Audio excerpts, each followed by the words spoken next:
नमस्कार। सूचना एवं जनसंपर्क विभाग की प्रस्तुति हिमाचल बुलेटिन में आपका स्वागत है। पेश है आज के समाचार। मुख्यमंत्री श्री जयराम ठाकुर ने आज सांसद श्री राम स्वरूप शर्मा के जिला मंडी स्थित पैतृक गांव जलपेहड़ जाकर परिवार के सदस्यों के साथ अपनी गहरी संवेदनाएं व्यक्त की। मुख्यमंत्री ने ईश्वर से दिवंगत आत्मा की शांति और परिजनों को इस दुख को सहने की शक्ति प्रदान करने के लिए प्रार्थना की। श्री जयराम ठाकुर स्वर्गीय राम स्वरूप शर्मा की अंतिम यात्रा में शामिल हुए। मछियाल शमशान घाट में राजकीय सम्मान के साथ उनका अंतिम संस्कार किया गया, जहां मुख्यमंत्री ने उन्हें भावभीनी श्रद्धांजलि अर्पित की। मुख्यमंत्री ने सांसद श्री राम स्वरूप शर्मा की असामयिक मृत्यु को न केवल मंडी संसदीय क्षेत्र बल्कि हिमाचल प्रदेश तथा भारतीय जनता पार्टी के लिए अपूरणीय क्षति बताते हुए कहा कि श्री राम स्वरूप शर्मा को उनके विनम्र स्वभाव, सरल व्यक्तित्व तथा कर्तव्य निष्ठा के लिए सदैव याद किया जाएगा। हम सब लोगों के लिए ये एक बहुत बड़ा सदमा है। पार्टी के साथ ही वर्षों से साथ काम कर रहे और समाज के लिए समर्पित इस भाव के साथ काम करने वाले अपने राम स्वरूप जी और मंडी लोकसभा क्षेत्र से 2 बार सांसद के रूप में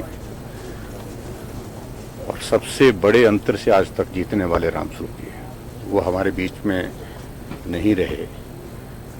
सूचना मिली, विश्वास नहीं हुआ, लेकिन जब बाकी लोगों से और लोगों से बातचीत हुई तो कहा कि ये सत्य है, इसे स्वीकार करो।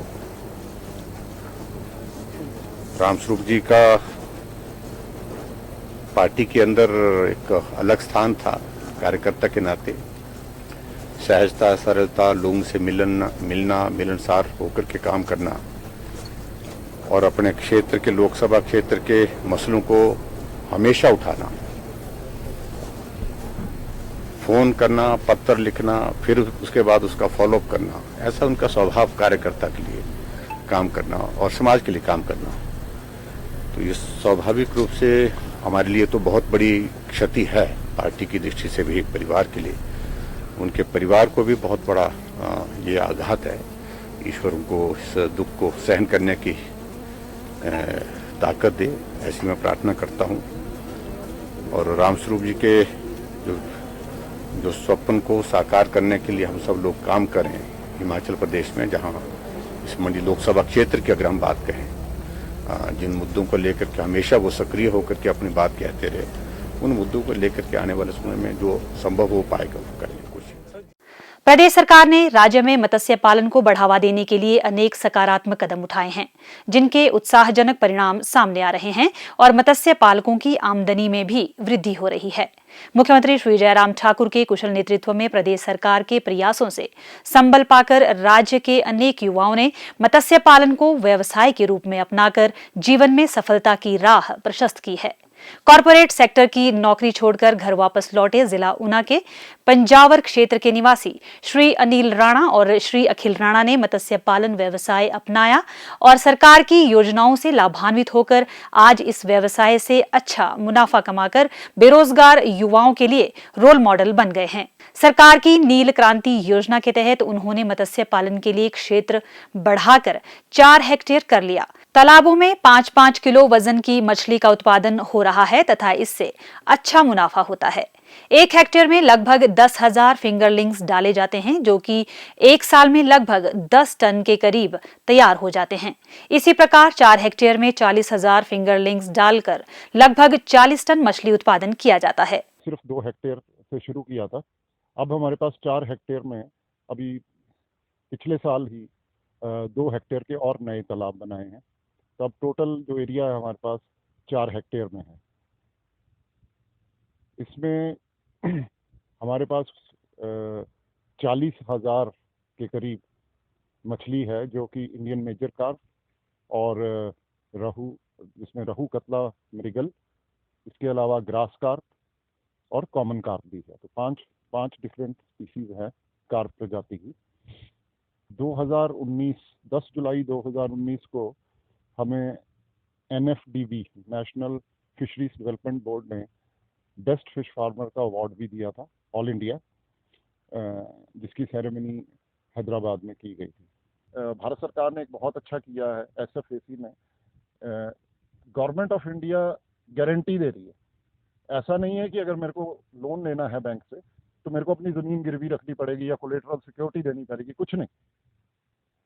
2 करोड़ तक भारत सरकार कहते हैं जी हम गारंटी लेने को तैयार हैं कि ये आप बैंक को गारंटी देते हैं कि भाई ये लोग आपकी किस्तें वापस कर देंगे, अगर नहीं करेंगे तो भारत सरकार है, आपको घबराने की ज़रूरत नहीं। एक ये, और इसके ऊपर जो भी कमर्शियल लोन का इंटरेस्ट है उस पर 3% की इंटरेस्ट सब्सिडी है।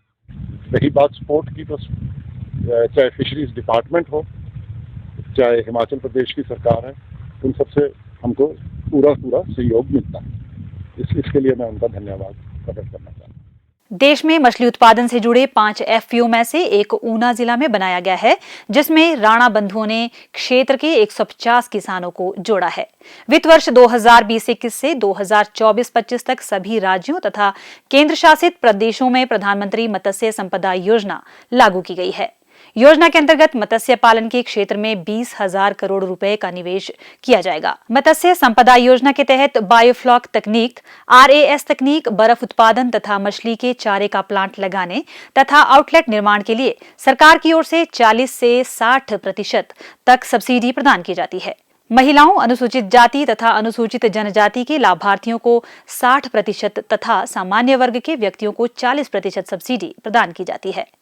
स्वास्थ्य एवं परिवार कल्याण विभाग द्वारा दोपहर 2 बजे जारी बुलेटिन के अनुसार प्रदेश में कोरोना संक्रमण की जांच के लिए आज 3043 लोगों के सैंपल लिए गए, जिनमें से 247 लोगों की रिपोर्ट नेगेटिव पाई गई है, जबकि 2795 लोगों की रिपोर्ट आना बाकी है। अभी तक 11,79,402 लोगों की जांच की जा चुकी है, जिनमें से 11,16,399 सैंपल की जांच नेगेटिव पाई गई है। प्रदेश में कुल 60,062 लोगों में कोरोना वायरस के संक्रमण की पुष्टि हुई है, जिनमें से 58,137 लोग इस बीमारी से ठीक हो चुके हैं और 911 व्यक्ति उपचाराधीन है।